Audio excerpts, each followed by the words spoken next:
All right, we are looking at the armor of God and kind of in conjunction with our series in the Sunday services as well. And in verse number 13, it says, wherefore take unto you the whole armor, Ephesians 6:13, wherefore take unto you the whole armor of God, that you may withstand the evil day, and having done all to stand. And we talked about the difference between take unto you and to put on the whole armor of God. Really to take on is just so it fits, you're comfortable in it, you get used to it. And then it says, stand therefore having your loins girded about with truth. We talked about that last week. And having on the breastplate of righteousness is the next piece of armor. And so when you think of the breastplate of righteousness, that is a piece of armor that we are familiar with today. Today they have the Kevlar vest to protect them against the enemy and to protect their chest area. And those things are very much a blessing to those who have been in Iraq and Afghanistan in protecting them. And so we're familiar with what that looks like. We're familiar with the use of it. It's a piece of armor that we can relate to. So as we relate to the idea of the breastplate of righteousness, let's look at a couple verses first of all, and then we'll talk about it, how we can apply that visual picture in our own life. So let's start with Psalms chapter 11 and look at verse number 7. Psalms chapter 11 and verse number 7. Psalms 11 and verse number 7 says, for the righteous Lord loveth righteousness. His countenance doth behold the upright. And so when we talk about righteousness, what do we talk about? It says the righteous Lord lover righteousness. And we put on the breastplate of righteousness. And so what are we talking about when we're talking about righteousness? What is righteousness? How would you define the word righteousness? Anybody? A couple of easy definitions right off the top of your head. So start with those, and then we'll kind of expand on that as well. Because when we're saved, Jesus exchanges his perfectness and what he did to meet God's standard. He already met God's standard that we could not do, and we get to exchange that with him. And we Okay. get to put on his righteousness. Okay, we exchange that righteousness of Christ. In 2 Corinthians 5:21, God hath made him, Christ, who knew no sin, to be sin for us, that we might be made the righteousness of God in him. So we have the righteousness of Christ because we have Christ as our Savior. And so it's talking about that aspect of it. All right, what else? How else would you define the word righteousness?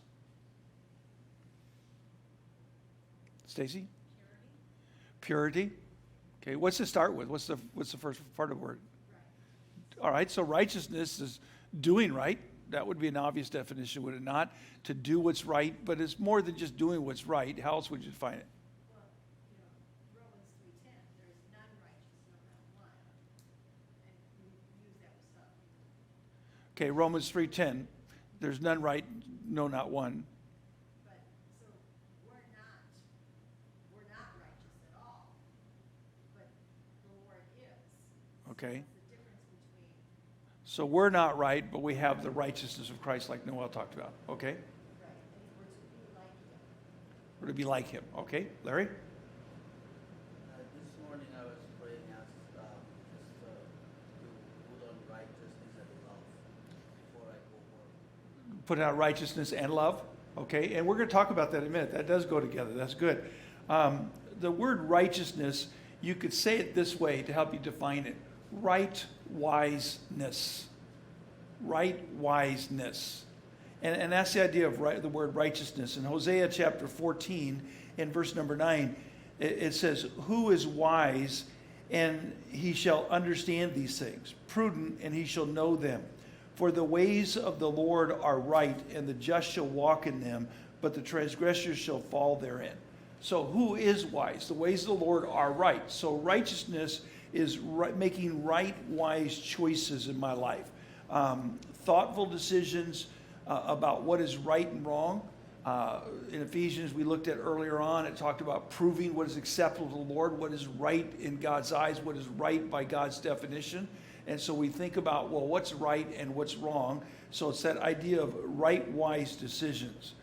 And the word righteousness in the English definition, as you look at the etymology of that word, it means the straight way, the right way or the straight way. Look at 2 Peter chapter 2 and verse number 15. 2 Peter chapter 2 and verse number 15. which have forsaken the right way and gone astray, following the way of Balaam, the son of Bosar, who loved the wages of unrighteousness. So they forsook the right way, the straight way, the way that we should be going. Remember in Judges, it says this in two different places, but you can jot down Judges chapter 17 and verse number 6. It says, in those days there was no king in Israel, but every man did that which was what? Right in his own eyes. So he did that which he thought was right. And that's not the righteous we're looking, because as it says in Romans 3:20, there's none right, no, not one. So it's not what I think is right. It's not what I want to do is right, but what is the right thing that God wants me to do? What's the right way for me to go? Let's look at a couple verses in relation to that in Proverbs here. Proverbs chapter 12 and verse number 15. Proverbs chapter 12 and verse number 15.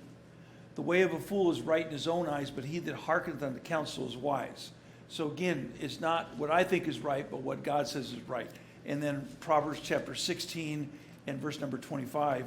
There is a way that seemeth right unto a man, but the end thereof are the ways of death. And then Proverbs 21 and verse number 2. Proverbs 21:2. It says, every way of a man is right in his own eyes, but the Lord ponders his heart. So, what we have to realize is that it's not about what I think is right. It's about what is right. What is the right wise choices? What is the right way, God's way in doing this? And looking at that perspective. And so when we talk about righteousness and the breastplate of righteousness is talking about making right wise choices, about doing what is right before God and making the right choices in our lives. But is it just about making right choices? Is it just about saying, well, I'm going to choose to watch the right things and to listen to the right music and dress the right way and all the rest of it? It's just about making right choices. So what is righteousness beyond just making right choices? You have to do it willingly. What's that? Your heart.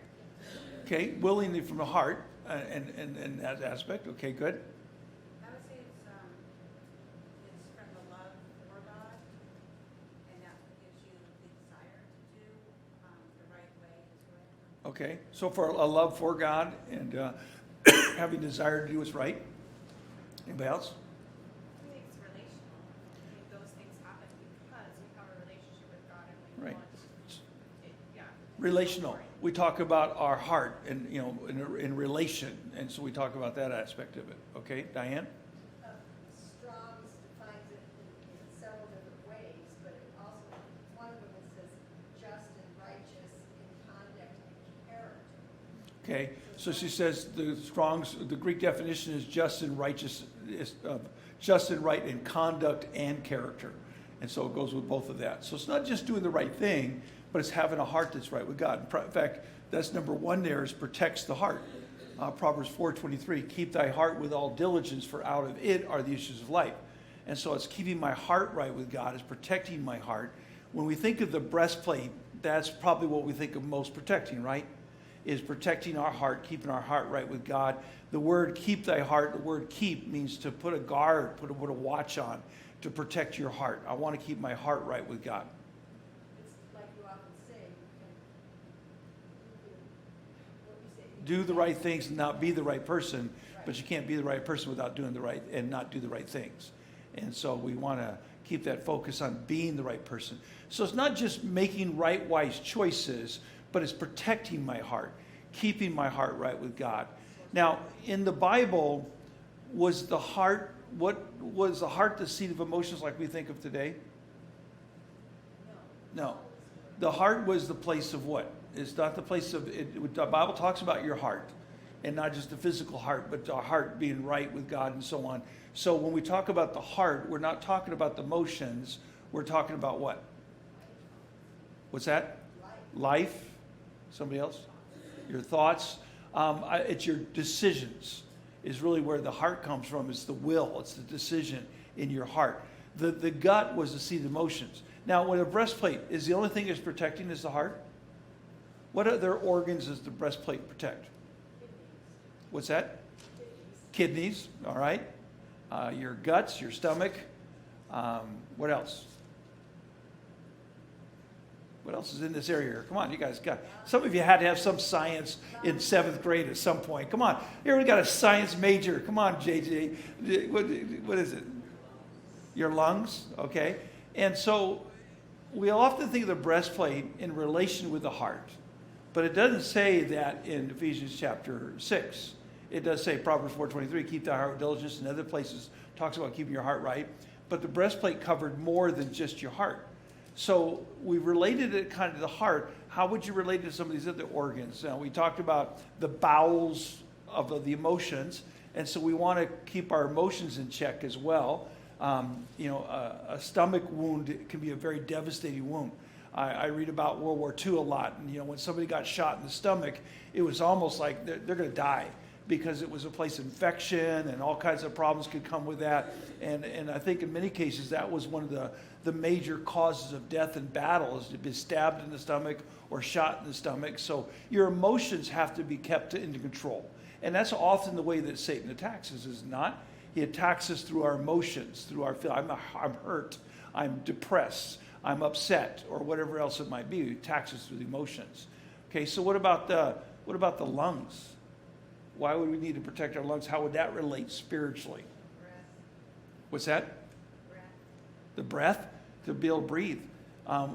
Jesus is the breath of life, right? Without him, there is no life. If you can't breathe, you die. And so we have to have that breath and that life in there. So the breathing aspect of it. Okay. And then you could, I don't think you want to carry this to extreme, but you can carry it to the other organ. What's the function of the kidneys do? They cleanse, and so does the liver. They're both for cleansing different parts of, different ways, but they both cleanse. And so all of these things come into protection. This is protecting not just my heart, it's protecting all of the vital organs, basically. I mean, you get shot in the arm, that's not good. You get shot in the leg, that's not good. And you get shot in the head, that's not good either, but you have the helmet of salvation. We have protection there. But this is the place, you get shot in this area here, that's bad. Because those are what we call the vital organs. And so we've got to protect those vital organs in that sense. And so when he says put on the breastplate of righteousness, we want to think about, well, what is he saying that we need to protect and keep under protection? Yes? I think that when we protect our heart too, we're in essence protecting our emotions as well. Because again, the thoughts, if we have that fortress around our thoughts, then our emotions are going to be less likely to be influenced or take over our thoughts. Right. Yeah, so the emotions can control the thoughts. And so I've got to keep those emotions under control. Okay? All right? So it's putting that protection there in protecting the heart and keeping your heart. So how do we protect the heart then? How do we do that? How do we keep my heart protected, keep my heart right? In Psalms chapter 78, verse number 37, it says, for their heart was not right with him, neither were they steadfast in his covenants. So their heart was not right with him. So how do I keep my heart right with God?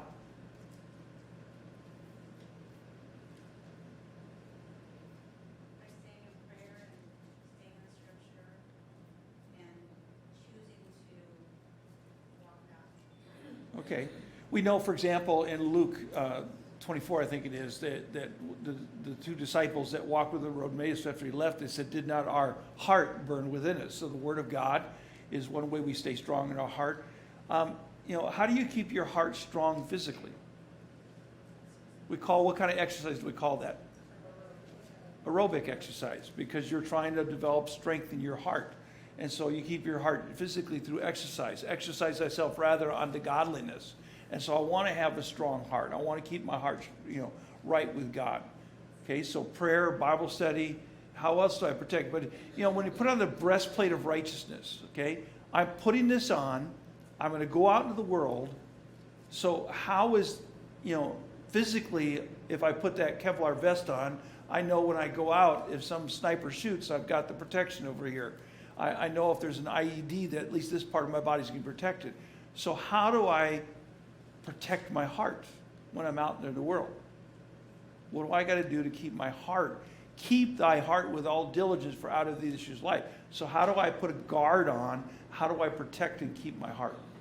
By what we allow to come in, what we're putting in, what we're watching. Right. what company we're entertaining, stuff like that. It's what comes from inside the heart. Jesus talked about that in the New Testament. It's not just what comes out of the mouth, it's what comes from the heart. Sometimes people will say a swear word. And, I'm sorry, Pastor, I didn't mean for that to come out. Well, where did it come from? It came here. So how do I protect this heart from those swear words? How do I protect this heart from the evil things of the world? I've got to protect and keep what comes in, because that's what's going to come out as well. So keeping my heart is protecting it against those things. I think the five senses, what we hear, what we see, Okay? All of our senses, yes, very much so. all plays a part of it, right? Yeah, okay. Or else, how else can I keep my heart? Meditating on God's word. Meditating on God's word is, thy word have I hid in my, where? Heart, that I might not sin against thee. Okay, Larry? That's what I practice. That's what you're going to say? If you'd just been faster raising your hand than her, you would have impressed everybody. All right. But, and this is one of the things I challenge you to do. When you have a scripture that talks about like the heart, then go back and look up these verses. Like I just read from Psalms, their heart is not right with me. And look up all these words. Think about all these verses and words on the heart, because that relates to what we're protecting. Now, again, I think we got to go beyond the heart to the lungs. That I need to live and breathe the gospel. I need to live and breathe Christ. And I need to be strong in my lungs. I need to be strong in my other vital organs, but I need to protect them. Okay? So what else can we do to protect our heart as we go out into the world?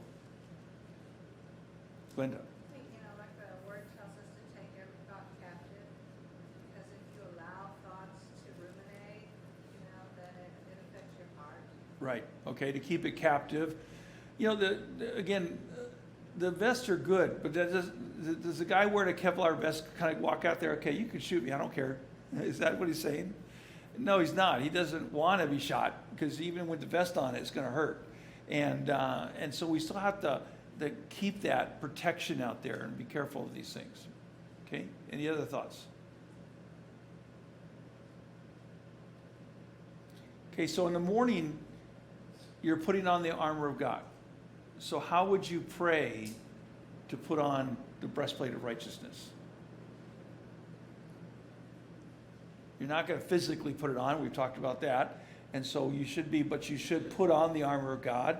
So how do I put on the armor of God? How do I take up the armor of God, specifically in the way of righteousness? What would be a prayer I could say tomorrow morning and just saying, I want to put on this breastplate of righteousness?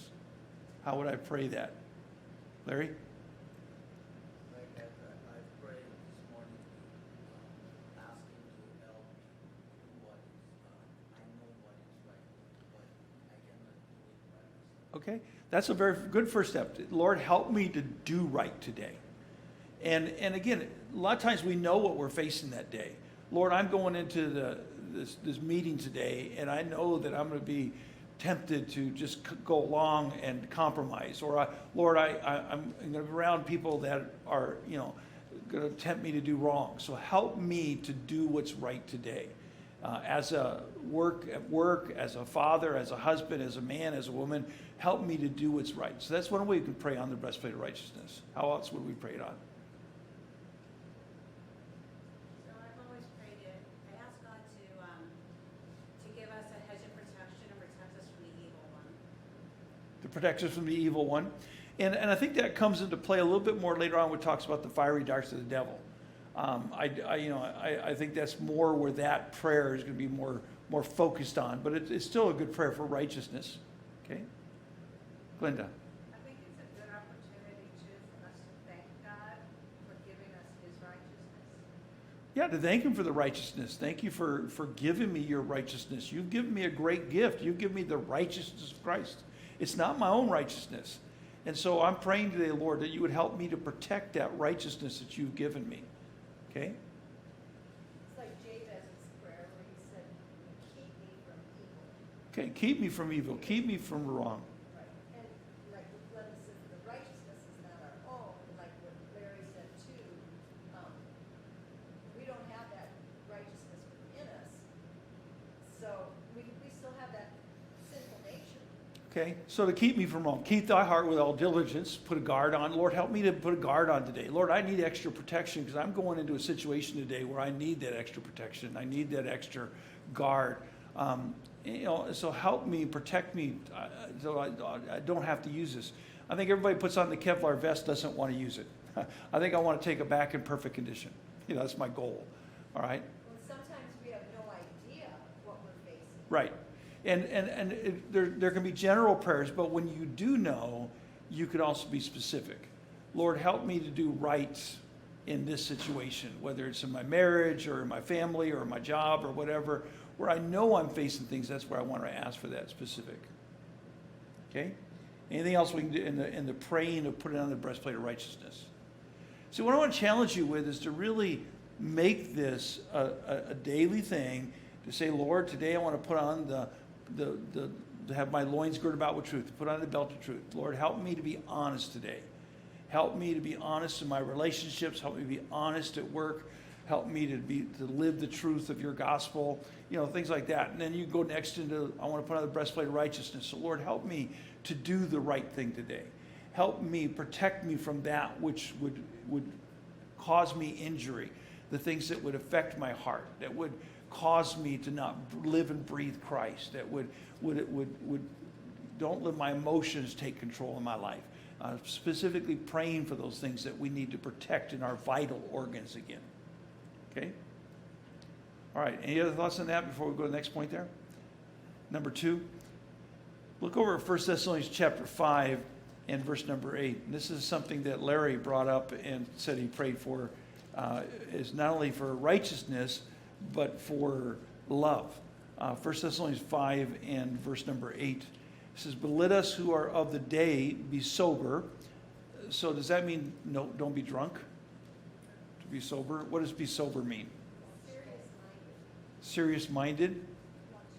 Watchful. Okay. Be sober, putting on the breastplate of faith and what? Love. And for a helmet, the hope of salvation. So the helmet is the same as back in Ephesians chapter 6, but he's added breastplate of righteousness and love. Okay, so what's that? I'm sorry, faith and love. The faith and love, okay? So with the ideas of both faith and love there, how do we apply that? And I got a little blank there, and that's not for the word faith or love. I put the word interwoven there. Have any of you ever seen something like this? The male, a lot of the armor was solid metal. And if you ever put something solid metal on you, it's not comfortable, it's not easy to wear, it's not flexible because it's made out of metal. And so it's very, very difficult to wear it. And so what they did is they made this kind of mail or protection. I'm going to pass this around, which is interwoven links of metal. JJ, can I hand that to you? And you can just pass it around so people can look at it if they'd like to. I preached on the armor of God many years ago, and somebody made that for me. Put that together, and that would have been what it would have been like back in that day. And so you can see it's much more, it would fit better. Remember we talked about take up is to have the armor fit you. It would fit on better. It gave you the same or sometimes even better protection than a solid piece of metal would. And so it's very unique in that way. And this is something that they would have understood. I'm not sure how, if they'd had it quite that fancy, but they did have that kind of interwoven mail back in that day. And so we interweave together these things. Faith and love interweaves together to become righteousness. And so how do faith and love interweave together to become righteousness? How does that apply to what we're talking about here in this aspect of that? What is faith? Who's the faith directed to? Faith in God. Okay? So faith is our righteousness before God. It's kind of our righteousness. Turn over to Romans 14. Romans chapter 14. And look at verses 22 through 23. Romans chapter 14, verses 22 through 23. Hast thou faith? Have it to thyself before God. Happy is he that condemneth not himself in that thing which he alloweth. And he that doubteth is damned if he eat, because he eateth not of faith, for whatsoever is not of faith is sin. And so our faith is our faith towards God, our faith before God. It's our relationship with him. It's I can have faith in the sense that what I'm doing right now, I can stand before God because I'm doing what's right. I have faith that if I do the right thing, then that's what God wants me to have. And so we do what's right by faith. We trust in the Lord. We say, God, I'm going to do what's good and acceptable unto you. And so faith is what is towards God, whereas love is our righteousness towards others. Our righteousness towards others. Go to Romans chapter 13 and verses 9 and 10. For this thou shalt not commit adultery, thou shalt not kill, thou shalt not steal, thou shalt not bear false witness, thou shalt not covet, and if there be any commandment, as briefly comprehended this, thou shalt love thy neighbor as thyself. So now, should I not commit adultery and not kill and not steal because of God? Yeah, it's 10 commandments, right?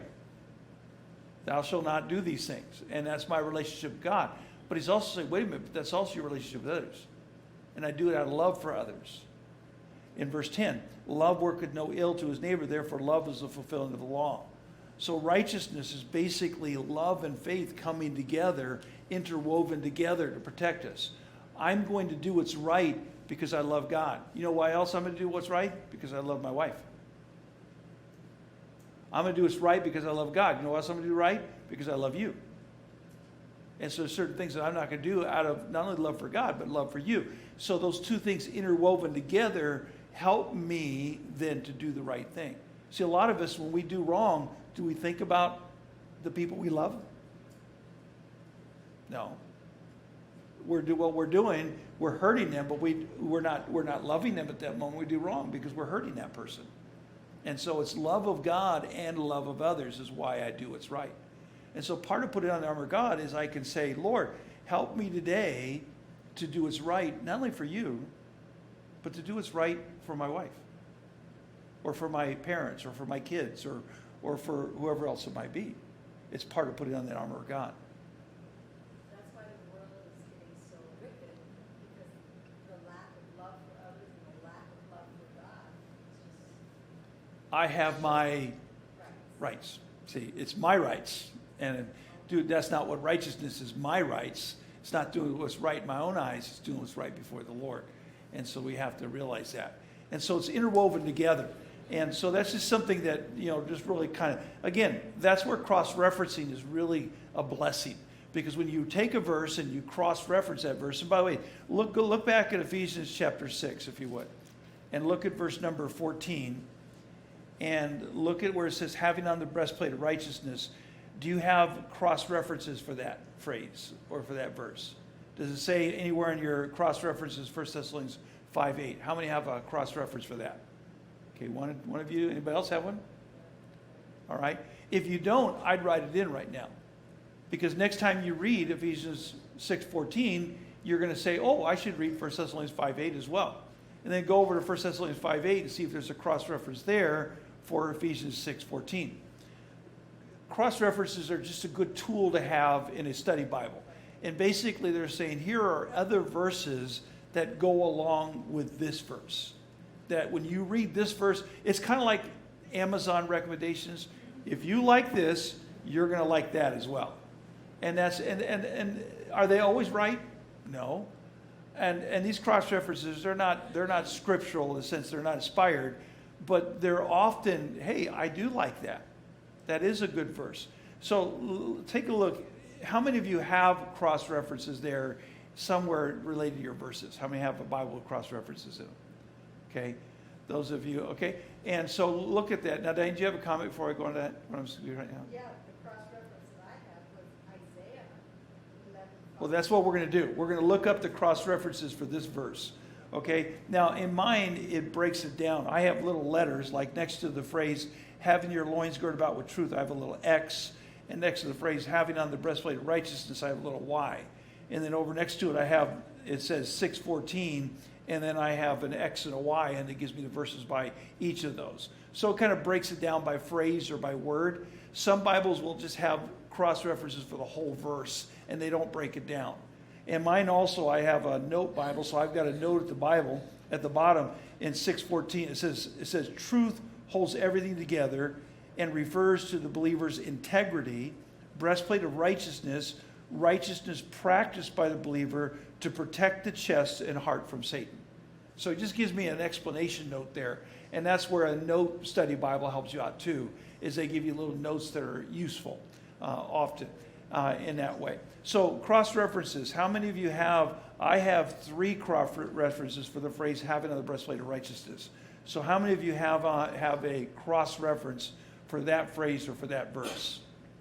Okay, what's your reference back here?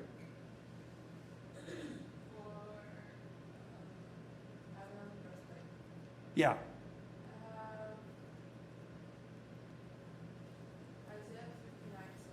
Okay, let's turn over there. Isaiah 59 and verse number 17. I have that one too. How many had that one? Okay, that's probably one that's pretty prominent then. Isaiah 59 and verse number 17. For he put on righteousness as a breastplate and a helmet of salvation upon his head, and he put on the garments of vengeance for clothing, and was clad with zeal as a cloak. So we're very, very much a parallel passage, is it not? And so a very good reference to look at when you're doing your study is to kind of cross-reference with that. Okay, somebody else have another cross-reference besides Isaiah? Glenda? Isaiah 11:5. Okay, that's one I do not have, but let's take a look at it. Isaiah 11 and verse number 5. And by the way, you can go on with this forever. You could look at Isaiah 59:17, look what cross-reference that has, and then you could go that one, look what cross-reference. You could go on with this a long time. It could be kind of a fun little, kind of a hunt, you know, a scavenger hunt, a little challenge. What was your reference? Isaiah what? Glenda? 11:5. And righteousness shall be the girdle of his loins, and faithfulness the girdle of his reins. So it's kind of a different illustration, but it does tie in together, because the girdle is not just talking about a belt. The girdle covers, you know, more of you, and it covers the loins, which is having your loins girded about with truth. What are the reins in the Bible? When the Bible uses the word reins, it covers your reins, R-E-I-N-S. Anybody know what the reins are referring to? The kidneys. So that's where I go back to talking about it's more than just heart. We think of the breastplate as just protecting the heart. But God says, hey, listen, protect your kidneys. You ever got kidney punched? You ever got a kidney stone? Boy, that'll put you down real quick. The kidneys can be real important if you're not careful. And you lose a kidney, you're going to be on, you lose your kidneys, you're going to be on dialysis. And so there's a real importance to the kidneys. And so they need to be protected as well. So we carry that illustration further. Okay, any other cross references from Ephesians 6:14? 2 Corinthians 6. What's that? 2 Corinthians chapter 6, verse 7. 2 Corinthians 6:7?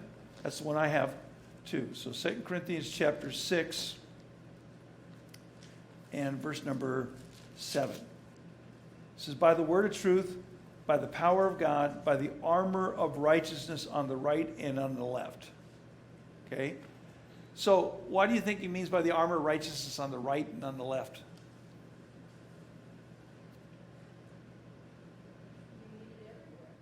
Okay? With the armor, especially in that day, and I think it's still somewhat true, the Kevlars, where's the least protected area? Right here on the sides, because that's where the pieces come together. That's the weakest spot. And so he's saying, listen, put on the armor, but remember that side attack can be the dangerous place. And so you just got to be careful. Even with the armor on, you still got to be careful. Okay? All right. Any other cross references for this passage? For that?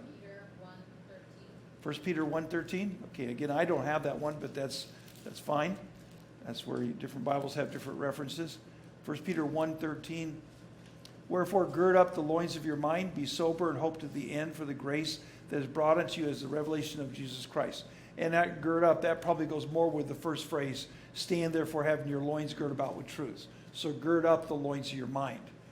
Truth is thought of here, so we got to be honest in our minds as well. Okay?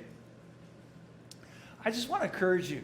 Most people don't use their cross references, and you're missing a real great resource and a real area of blessing.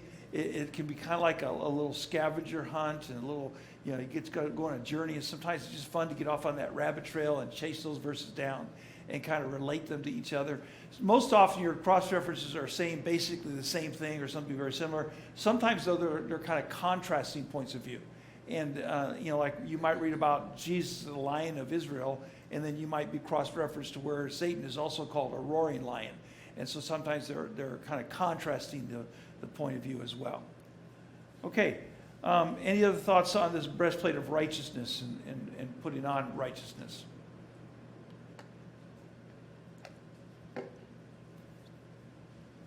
We kind of covered it exhaustively there. And so next we're going to be going into, we'll just kind of introduce this and get into it next week more so, is the shield of faith. I'm sorry, feet shod with the preparation of the gospel. Thank you. I skipped one. So having your feet shod with the preparation of the gospel of peace is the next thing. So you see the progression of the pieces putting on. I'm not sure there's a progression here in the passage in Ephesians chapter 6. Sometimes things are in an order. You do this first, do this second, do this third, and write it down the list. Other times they're not meant to be in order. I think these are in order, just not the order we would normally do today. I usually put my belt on last. It's one of the last things I put on. You buckle your belt when you're all done getting dressed. You got your shirt on, you got your shirt tucked in, your pants on, and all the rest of it. But this is kind of just an order of doing that. But in their world, they would have put on that belt of truth first, because it was there underneath. It would go underneath the breastplate is where it would go, and so they had to put the breastplate on over it, and then they put on the shoes. I wonder how hard it would have been to put the shoes on after you already had on the breastplate. If you ever had something like that, on trying to bend over with it on is difficult. And especially the kind of shoes they wore back in their day, and wearing them. And so here's a couple things I want you to do between now and next week. I want you to, first of all, why the shoes for the gospel? Why the shoes for the gospel? Secondly, when they shod their feet, it sounds like you're putting horseshoes on a horse, doesn't it? You shod a horse. When they shod their feet, what does that word shod mean? And what kind of shoes would that soldier of that day worn? Today we have combat boots, but what kind of shoes would they have worn? Would they have worn flip-flops? If they were from Hawaii, they might have done that. If they were Jason, I know they would have done that. They wore flip-flops. If Jason could have worn flip-flops in the Coast Guard, he would have. But what kind of shoes would they have worn and doing that? Okay, so I want you to think about those things. And then the other word that's in there that kind of strikes, what's the other word in that phrase that stands out? In verse number 15. Preparation. How much do you prepare your shoes to put on? How much preparation? Why is he saying in the preparation of the gospel of peace? So I want you to think about those things and be ready to relate that. And then the other thing I want you to do between now and then is look up some cross-references on verse 15. So be ready with those next week so we can go with that, okay? So that's where we're going to kind of go in the next week. And again, I hope I'm not belaboring these. And you're going to hear on truth this Sunday. And some of the stuff we talked about in the class is going to be in the message. I'll tell you that now. And some of it I stole from you, but I'm not going to give you credit for it. And then next week you hear about righteousness. So you're going to be kind of ahead of everybody in that process as well. And so, but I just think it's interesting to me, and it's something that we just kind of breeze over without really stopping to think about. And so work. And again, the other challenge I'd give you if you haven't been doing it is two other challenges. And that is one, work up a prayer. And again, we don't want to do rote prayers, but write out a basic prayer you're going to pray every morning and personalize it for that day. So today I'm going to pray the armor of God, and then I'm going to personalize it. So kind of think about how you're going to pray on each piece of the armor. And I also challenge you, if you haven't been doing it, to follow along with the devotions we're putting online with this whole series. I think it could be a blessing. You can just start wherever and just work your way through. So I'd encourage you to do that. All right, any other comments on the breastplate of righteousness before we finish up? All right, I appreciate you guys being here, and hope you can make it out for sign waving Saturday. Otherwise, we'll see you on Sunday.